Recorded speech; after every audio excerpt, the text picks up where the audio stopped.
Ladies and gentlemen of the internet, this is Val from GameEngineStart.com. I'm here, as ever, with you. Hello. And it is the time of year where we get together and we talk for several hours about Several all hours. all of the video games that have happened in the year. Purposely did not wear my watch, so I don't know. I how also long didn't wear we're my going. watch, even though my girlfriend bought me one for Christmas. Yeah. I didn't wear it. Also, we're sitting in front of like 12 devices that have clocks on them. Yeah, I can see the time at all times if we really need to. We'll see how long this. We'll see how so long yeah, this it goes. is Game of the Year 2019. We have 9 categories. 9 categories. Yes, Okay. I believe it's 9 or 10. If I've missed 10. 10 categories. We added That's one nice. last night. You added one. I added one last I night. psychically also wanted to add it and just didn't do it. Fair enough. So yeah, 10 categories that we're going to work our way through. Some are big, some are small. Ground rules, as ever, we can only talk about games that we have played. Yes. So we can't talk about any exclusives for like Xboxes. Or Xbox anything. exclusives. I don't think there were any. Apart from Gears is on PC now. Gears is on PC. We could have played Gears. We But didn't. I didn't. But we could I have. do want to, but I haven't got around to it yet. We will be talking explicitly about several spoilers for basically every video game that we could talk about. Yeah. We have a category for best moment where we will talk in very great detail That'll about be very specific things that That'll happen be very in those games. explicitly about spoilers. Yeah. Other than that, sit back, relax, enjoy us again talking about video games. Yep. And the first category of the year, as it always is the 20XX Game of the Year, where we celebrate games that did not come out in 2019, but we played regardless. Not a huge list this year. Not a huge list this year, because there were only I looked last night. There were only other couple of games that I had played from last year, and they wouldn't have done anything anyway. Okay, so there wasn't any fair point. enough. The games are Late Shift, which is the FMV thing. FMV adventure game. Yeah. Hitman 2 and Destiny 2. Yeah. Do you want to talk about Late Shift because you're the one that actually played it? Late Shift was It was a cool thing. I'm sure I talked about it in the podcast at some point. It was kind of like it's a British FMV game with like kind of branching narrative thing. The thing that set it apart is like it's been a while since I've seen an FMV game that has reasonably high production values and is taking itself relatively seriously. Like it's telling a let's say ITV drama level of it's a fairly British level of serious. Yeah, for sure. Yeah. ITV drama is probably the thing where it's everybody trying to be very serious, but it's all of a not substandard quality, but you can tell they didn't have a lot of money. Yeah. But they did a lot. They do a lot of what they have. Yeah. And I genuinely enjoyed it. I thought it was Primeval good. comes to mind when you think of that stuff. Yeah. Okay. Less CGI dinosaurs. But still that sort of acting. Oh yeah. I think so. But still, my favorite scene in that entire game is when you're in the car with the Chinese woman, and there's a scene where she like goes for the high five, and you have an option. You have the option just leave her hanging. Going like, it's pretty cool. It's very Doesn't affect the British. story. In fact, you might get an achievement for it. I can't For remember. not high fiving. I think so. That's vaguely remember that. Leave her hanging. Yeah. Hitman 2. Hitman 2 is on there because they put out 2 or 3 new levels. I didn't hear as much post support for 2 as I did for 1. No, like when 1 came out, everyone was talking about the holy shit, there's this new thing every month or whatever. This has been quieter. Part of it has been kind of business circumstances, because like when IO got sold, like Eidos were like, nah, we're done. Yeah. And they left. That was in between after 2 came out, I think, wasn't it? I think it was just after 2 came out. Just after 2 came out. So they had to refocus and do a bunch of Either just stuff. after it came out or just before it came out. It was one of the two. Yeah. But so they refocused and did some stuff. But they've done 2 extra. They did 2 big levels, and the bank and the island. Oh yeah, the bank. That I can't remember. I can't remember the name of the island. And they've done like the festive events, like they did the Halloween one and stuff like that. Like they have done stuff, and it's just cool that they're still supporting that game. I really like. I'm glad that they can still make things for that. And I game. really liked the bank. Like the bank was cool. The bank's got some very interesting spins on that formula. Yeah. Like the straight up job interview where you're doing like a Rorschach test was pretty good. That was a good one. Yeah. There's one where you could like undergo it by talking to journalism and stuff like that, and having them take down the bank, and then the island. But it was like the bank was like you either had to get servers or you had to get something from someone else. So you either had to get to the server and take the thing directly out the server, or there are the CEO of the bank and 2 heads of staff have like backup copies that you need all 3 to get out. Yeah, so you had this option of and it was like the bad thing of.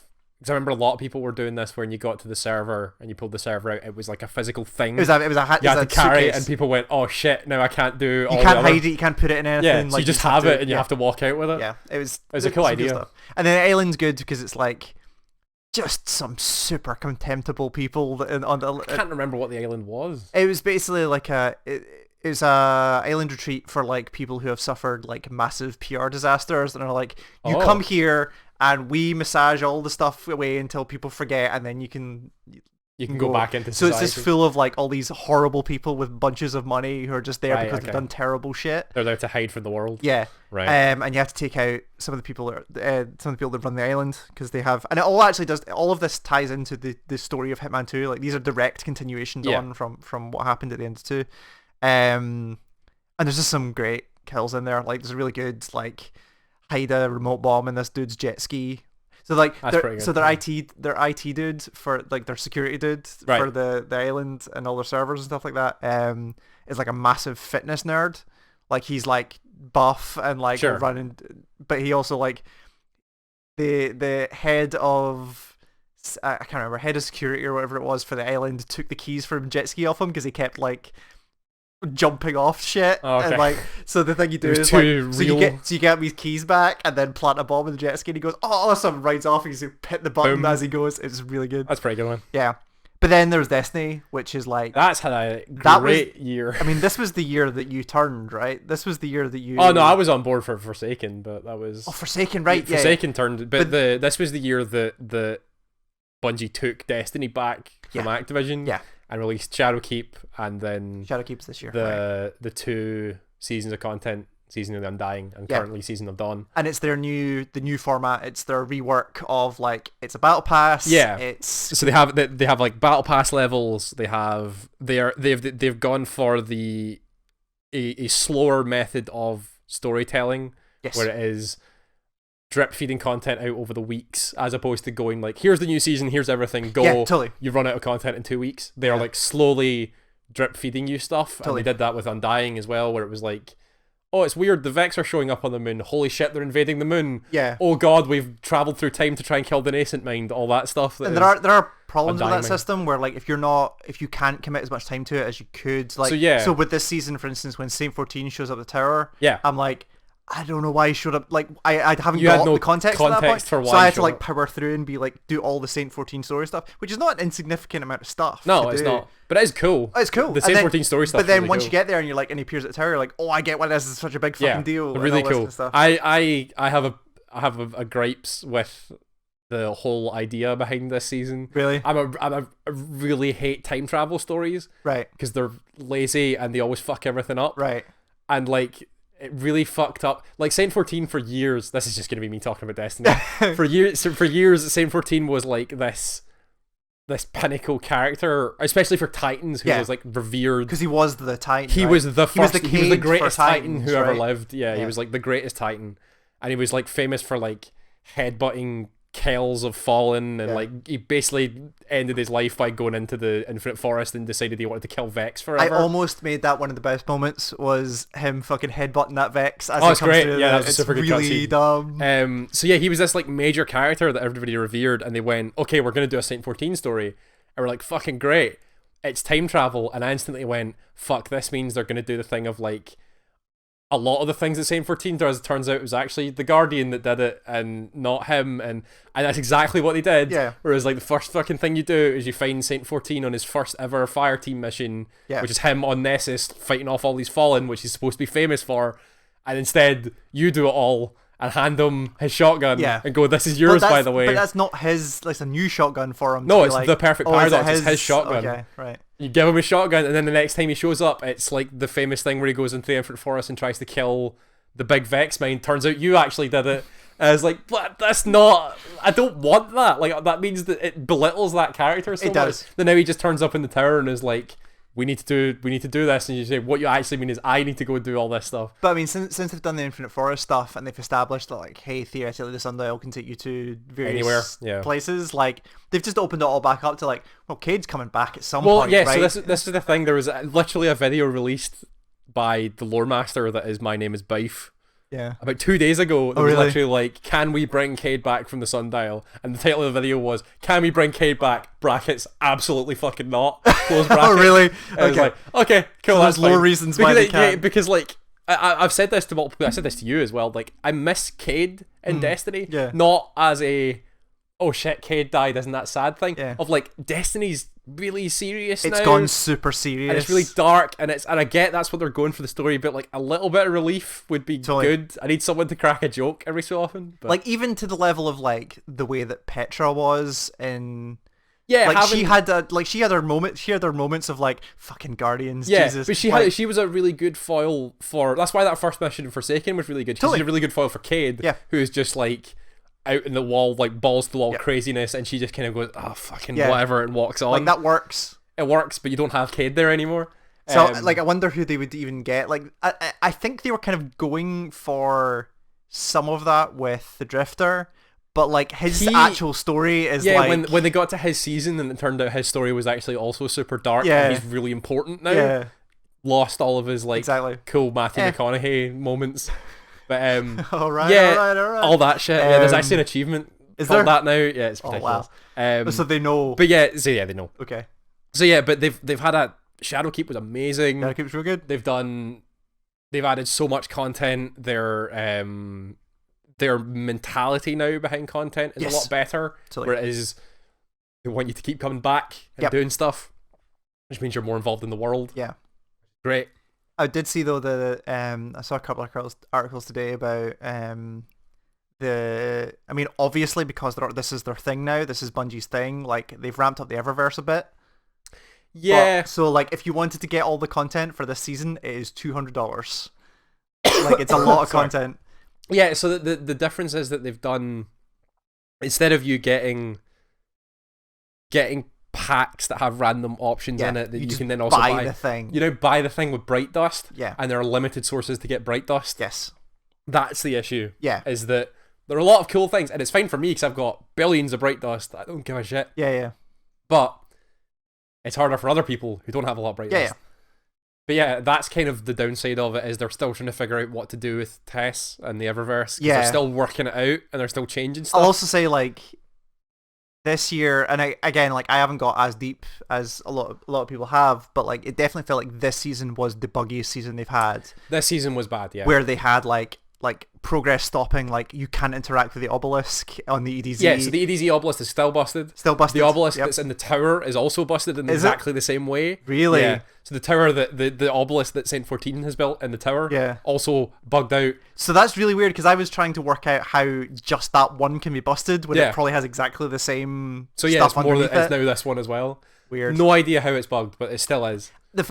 And I know it's by no means the biggest bug at all, but like the fact that the Eververse is constantly pinging just looks dirty. Yeah, I don't know why that's not fixed either. Like it just looks dirty. Yeah, where you're it looks bad. Oh, there's always something for you to do at the tower. It's always just to buy shit. Yeah, and you're like, yeah, but yeah, no, I fully agree, and I think like Destiny is probably like they've done enough this year where I think it warrants winning this. Oh yeah, totally. Yeah, like out of those three games, it's the one that has done the most with being a game that you keep playing, even though it came out in 2016 or whatever. Yeah. And I know it's slightly unfair because of the nature of the game, right? Yeah, but like that's what that game is. But yeah, they did it. This was a big year for it, right? This is them. It was a massive year. It was them. They've put it on the road that they want it to be on, which is the. And it's clear this is the road they wanted to do. They've made a decision, and it seems like it's the correct decision, because they've done a lot for like retooling how leveling works and like all that stuff that has made it way better. And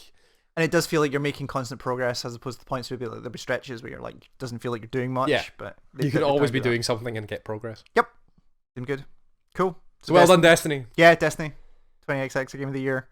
Late Shift and Hitman 2 runners up. Sounds good. Cool. So next up, best looking game.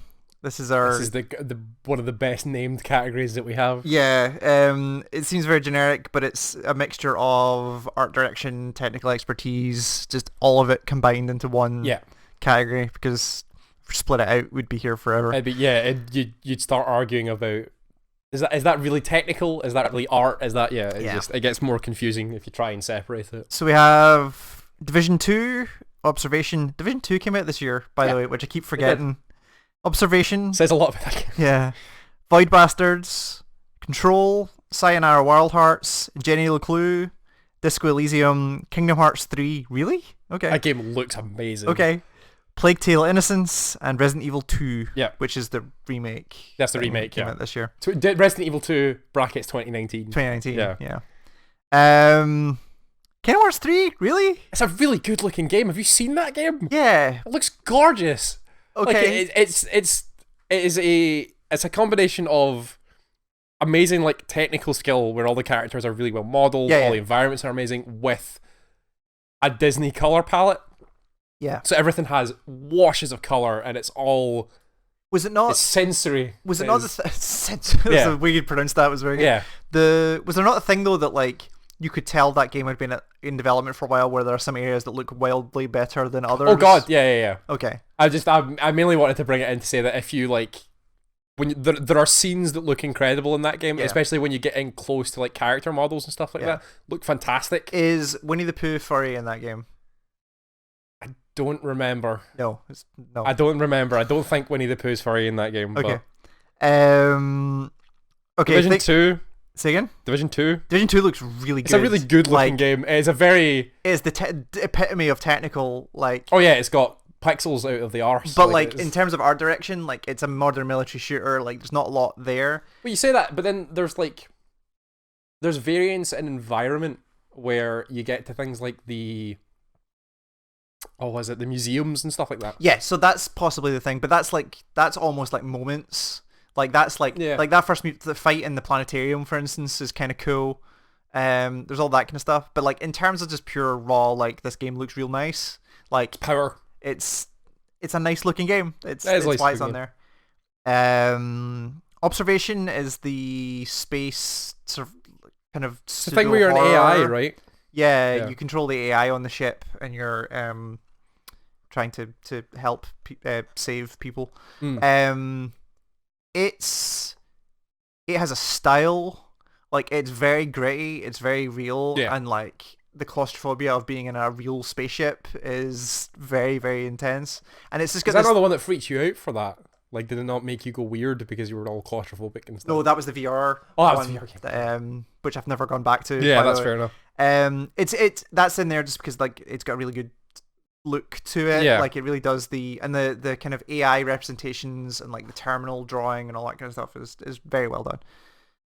Void Bastards is all art. Yeah, that's just all comic book art. And it's one of the best implementations of that style I've seen in a while. Yeah, it's like 13 level of like they went out with it of this looks like a comic book, so it's all really big cell shading. The explosions have the onomatopoeia with guns them have the rat-a-tats and stuff like that on it. It's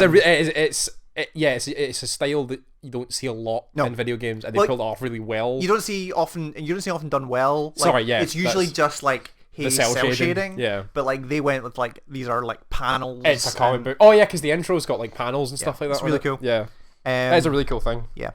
Control looks fucking incredible. Yeah, like, Control is a combination of both amazing technical skill and a style that is. There are moments in that game where I couldn't really believe the things I was seeing. Like Blackrock Quarry. The Blackrock Quarry was one of them. You told me about it. I can't remember exactly which one it is, but like I said, we're just going to talk spoilers. Yeah. The TV where the spins like that. That's oh god, is that the TV? I think that might be the TV. It's one of the powers. I can't remember. It's the levitation power. Yeah, it's like whatever one is. Like stuff like that was there. Oh yeah, because it goes in and then you have to like follow it through and And I'll also say like one of the things from pure technical, like to have a game like that comes out as a flagship for ray tracing is super important, because it's not just doing like what Battlefield does, which is like real puddles and like real reflections. Like how good the sun is. Like I sat in a bunch of areas after I finished the game and switched to RTX on and off to see what it was doing. And it's all real subtle stuff, but it's stuff that you only notice is not there in other games. So there's a couple of moments like when you're in where I scared the crap out of myself, because you're used to glass in video games being like the light refracting through it and muddling up the image of your thing behind it. The thing you're not used to is you being reflected in the glass as well as doing that, and that's the thing that ray tracing gives you. And the amount of times where like Jesse's head was just like reflected in the middle, I was like, the fuck? Oh, it's a reflection, right? Because that's how glass works. Because you're not used to seeing that in video games. And like seeing lights work the way lights should work and all that kind of stuff. It was really good. It has a use of like cinematography that's really good. There's a lot of really well constructed scenes and like color palettes and stuff like that. Like specifically when you go to the lodge every time, when you do the 3 clicks thing, and it does the color changes, and then the color red becomes super important at the end of the game. And like, it's a really amazing even like thing. the font work and stuff when it's doing like new areas, and it's this giant. Oh the big block text thing. It's an amazing thing to sit and look at. Especially when you interact with it and stuff like that, when you can start like throwing stuff around and stuff, so the physics is all really good. Totally. It's a really amazing looking thing. Sayonara Wild Hearts looks really nice. It's a cool style, but it's not. It's a lot of like neon colors and a lot of neon color. It's a lot of like the character designs are really good. Yeah, I like the characters. And it works really well with what that game is and the music and stuff like that. But I don't think it's gonna hang with the rest of the stuff. I really like the way Jenny the Clue looks. It is like some of the best 2D art I've seen in a video game really in a long quirky. time. It is, but also like it's like I jumped through a bunch of scenes last night that I remembered. Yeah, they added a scene select to that game, and there's just some stuff in it where it's like, this looks really good. Like they've done some. There's really a lot of awesome detail on a 2D. Yeah. It's I can give you that. Yeah, it's like they took like I refer a lot to that game of like it's kind of Night in the Woods but turned up. Like in terms of style, where it's like it's got the same kind of 2D layers on it, and like it's not just flat color, but like the effects they put on top of it, and some of the construction. Yeah, I remember thinking when I was playing through it, the lighting is surprisingly good. Yeah, like things bouncing off of a 2D model and having the light hit it in the right way, but also highlighting the model in the right way. It's really impressive. Especially when it's 2D. The opening scene, or one of the opening scenes in the university, where it's like dusk and you're on like university campus, and there's like it's fall, so there's leaves blowing everywhere, and there's all these like it really surprised me. It's a really surprisingly cool looking game. Disco Elysium has a lot of things that I would just call art in it. There are a lot of like still lifes and portraits and things that are in it that are specifically the thing that really surprised me, that got me, is there's a scene in that game where it's all about like solving the murder of this hangman. And there's a scene where you can say to your comrade Kim, take a photo of it, because he's got a camera. He takes the photo of it and develops it, and it's a photo of a man hanging by his neck from a tree, having been through a horrific event. And it's gorgeous. It's an absolutely gorgeous, like the color. It's supposed to be in keeping with the game, where it's all supposed to be very dreamlike and ethereal and stuff like. It's a lot of sweeping colors and stuff like that, and it is a horrific thing. But if it wasn't so horrific, I would happily have it and hang it on a wall. Totally. It is gorgeously done, and it's the same for nearly every single time you have a static image. It is like that. It is done in that sort of style, and all the character portraits are really good. They like reflect who that character is really well. And side thing, I don't know if you've seen this, the character portrait stuff. My character doesn't have a portrait. Character doesn't have a portrait. No. Did you not look in the mirror? I did look in the mirror at the start, and I was like, it's an interesting choice they've made to not give you a portrait. And I saw a bunch of screenshots of people with portraits. That is really interesting that they won't give it one. So there's a scene in the opening where like you wake up with amnesia and horrifically hungover. And you go into your bathroom and you use the mirror. And it's like one of your internal dialogues is like, you probably don't want to see this. And I think I just went, yeah, you're right, and just left. So that's, and you're like, there's a lot of when your brain starts talking you to and telling you not to do things. You can just choose not to look at yourself. My character doesn't have a portrait, so I have no idea. That's super interesting, though. That's really cool, because you've got no idea what that. Which is actually going to be really interesting when I talk about a really significant moment later on. But so that game's all style. Gorgeous. It's really absolutely gorgeous. Even all the environments are amazing. It does a lot of the thing where like I can't tell if this is like a 3D model or not. Because a lot of the environments, because it has that weird sort of like wavy's the wrong word, but like painterly sort of style, where everything has this weird dynamism to it. So it looks like things might be 3D models, but they also just might be a trick of the eye or something. It's like not to cannibalize later conversation, but it's like it's such an astounding debut for a studio. Oh god, like, yeah. Like, not only in terms of like, because you see a lot of games, like studios coming out with their first games, and it's like they'll take one thing and run with it, right? Where it'll be like, this game looks incredible, or it's got a specific style, or we've got this awesome mechanic that we're building a thing around. Yeah. Like that game has all of that. Yeah, like the game has like everything that you could think of as to what would make a good video game. Right. This game has, and has done for the first thing that this is made for a studio that's like 20 something people. Like it's not many people. It's astounding. Yeah.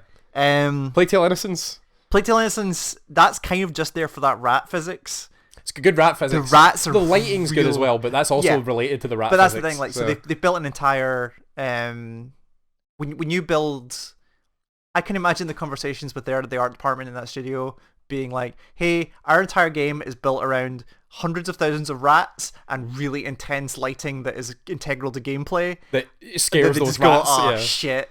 But they do a lot of really good things with like, even the style of it is not like it's old, like it's old France, but it's like 1887, I think, is when it's set. So it's like it's that era, but it doesn't just, it's not like the history book version of that. No, they looks take some really, artistic liberties with it. Yeah. But it also like it looks like these are real people who dressing in a way that you might actually. It's not fantastical. No, it's still believable, but it's also not like history textbook. It's like it's like the guy.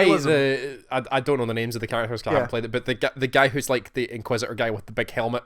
Yes, it's like you could believe that. It's obviously blown out of proportion to what you would actually wear when you were doing that, but you could believe it is a. He's terrifying. Yeah, like he's especially the character, since your characters you're playing as are like essentially children. Like, I don't actually know how old Amaris is. It's not like 17 or something. Around that age. But like this super imposing fucking dude. And there's a moment. It's not one of my best moments, but like his boss fight near the end of that game, where like he's basically hunting you down around this kind of circular area with a bunch of places to hide, and you have to coax the rats into eating them. But after you get them the first time, when he shakes them off, he like ignites his arm. Like he sets his arm on fire because then that keeps the rats away. Yeah. That's cool. So his whole sword and his arm is on fire and is just like chasing you down. Super scary image. And then when you get him the second time, he just fucking goes like Super Saiyan and all of his body's on fire. Excellent. It's amazing. Super intimidating. Resident Evil 2 looks incredible. Again, a prevailing theme for that game is that they did way more for that game than they ever needed to for a remake. Totally. Like, I would never have expected it to, like, even going back and looking at some of the stuff from what was the first person one? 7? Right. Like, very good game. Excellent game. But like it's the same engine from that, or the evolved version of that engine, and you're like, like there's a lot of stuff in that game that's fucking incredible looking, like lighting, and especially is the thing that other than the fact that like all the character models look amazing and like the environments and stuff are all brilliant, the interplay between light and shadow in that game is the thing that really sells it, because they can really hide those zombies and give you this the all-encompassing fear of everything. The whole police station bit is just like amazing, especially when they start like fucking with you and like removing lights from places that were there before, and you're like, I vaguely remember what this is, and I'm being chased. Start retreading areas, but then Mr. X is also chasing you, and a bunch of lights go out, and like all that stuff. So you're hearing constant footsteps, and then the lights are. It's amazing. Yeah. That game is staggeringly good, and it's amazing to look at. It really is. So, what's our 3? I think it has to be Control. I'm with you on Control. See, the three in my head is Control, Disco Elysium, and Resident Evil. Disco Elysium, I just for would sheer hurt you if Disco Elysium totally. on this list. For my third, you want Jenny LeClue, don't you? Jenny LeClue. I don't know what it was about that thing, but man, it kind of blew me away a little bit. It's a really good looking thing. Like, I'll give you, it is, and like the art style kind of freaked me out. With the story though, like works really, because the whole story of that thing is like, it's this dual layer narrative of like, it's the author of a bunch of like Nancy Drew style books. So yeah, I have totally forgotten about the the whole like meta thing Yeah. that happens in those games. Like the thing I'm thinking of is like towards the end of, I don't know if that game has chapters or not, but Scenes more. the scene before you wake up in the house and you're locked in the bedroom, Yeah. where it is like her running through. Right. I don't know if it's her own mind or like whatever it is. It's kind of her basically dealing with like all of the shit that's immediately happened as she's passed out, and she's like her brain just going over it. It's like she's kind of it's like her mental way of dealing with like her mum's in prison and all that stuff. And it is this her first dead body amazing scene of like you getting chased by words, and that was the point where that game turned, where you're like, oh, you're doing something. Yeah, they were actually trying something. I totally forgot that. That was a really staggering scene. And also like because of the way that the game's structured. So the game's structured in a way where there's two narratives running. There's the author of the Arthurton series of books, which is like a kind of Nancy Drew, Hardy Boys it's the style. Jenny LeClue books. It's the Jenny LeClue books, and then there's the actual Jenny LeClue story. And something about the fact that they're storybooks as well also plays into that style for me in a way that I really appreciated. I'm just looking and seeing what I would be like, it would be Jenny or it would be Resident Evil. I think Resident Evil does look really good. It's a really good looking game. That scene with the really early on when you're in the police station and you find that dead body of the zombie and you like tilt its head round and its jaw. Oh, that was it's so gnarly, but it is really so detailed and like the fibers of like muscle and stuff like that. They do a lot with that grossness of that game. And it is, it's really a gross thing. I will give you that. Resident Evil 2 is that's not the thing I've clicked. Resident Evil 2 being there. So what? This is difficult. I mean, because it's between the top two, right? Yeah, it's between Control and Disco Elysium, and the only thing I would say about Control, and I love the way Control looks. Yeah. It has a real style that is in keeping with like the themes of the setting of that game and stuff like that. Is that it is kind of just an office building a lot of the time. Yeah, but it does a lot with the environment, but when you're running through it, it's kind of just an office building. But it's an office building that, like, the fact that it is just this brutalist office building. Okay, yeah, the fact that they've gone for the brutalism, it's slab and also concrete. Like, also, like, it's brutalism, but they've made it look... So, like, the Dead Letters area, where it's... Like, it's a stone granite office block, but it's got this, like, towering skylight bit in the middle with the papers falling through it. Constantly falling through. And it's like, there's just enough plants where you're like, yep, this is totally a functional office block. Or like, this is what an alien would draw after seeing 7 office blocks. Like, it's got this, like, you understand the concept, but not architecture. Yeah, you're doing something crazy with it. And like, there are moments in that game that are just jaw-dropping. They are, like, absolutely jaw-dropping. The BlackRock processing thing, the quarry thing where you look up and it's just like space is crazy. And even the stuff like the when you're doing the fight in the miniature version of the town that you came from, I can't remember. Like, remember they built a scale model of that, and you're just like, this is a weird way of fighting. And also, like, when all of that stuff comes into the actual game, where you're just ripping chunks of concrete out the floor and throwing them, and like it all stays and everything breaks correctly, and like it really, it's the best looking game I've played this year. Like and I 100% get Disco Elysium is a close second. Yeah. And no, I'm okay with Control winning it, but there is like there are things in Disco Elysium that are like I had to make some harsh choices in the run up to this, where like, okay, what am I actually going to try and finish? Yeah. Where I was like, I got a good chunk into Disco Elysium, and I was like, I really want to spend time with this. Yeah. You need to give Disco Elysium time, because it is all just experience. So I put time elsewhere. No, that's fine. You're gonna regret it when we start talking about best moment. Totally. It is like there are scenes in Disco. There's like a scene later on in Disco Elysium that's in a church. A church to I can't remember the name of the saint, but the saint they talk about a lot. That is like it's a dilapidated church, as a lot of buildings are in that game. Of course. But the stained glass is still up, Mhm. and it is like blues and reds and oranges. It's the most color you've ever seen in that game, Right. and the lights shining through it and reflecting off the ground and stuff like that. And it is like you're staggered to see that at that point in that game because you've not seen that much color. Right. And the player is staggered, and it actually causes you can cause the main character to basically have a moment, and he like falls to his knees. Really? It's gorgeous. It's an amazing scene, and yeah, it's just so staggering. There's a lot of stuff that really just like, again, kind of like saying like I was for Control, a lot of the time it is just a lot of like post-communism Soviet buildings a lot of the time. Right. But every so often they inject this amazing bit of either hand-drawn art or the way the environment's set up or some character or something like that is just staggering. Like, it's unbelievable. But yeah. I'm sure there's a lot more to that game that I'm looking forward to seeing. Cool. So that's Control. Is the best looking game of 2019 with Disco Elysium and Resident Evil 2 as our follow-ups. Yep. God. Yeah. I keep meaning to be like, I should go back and play Control.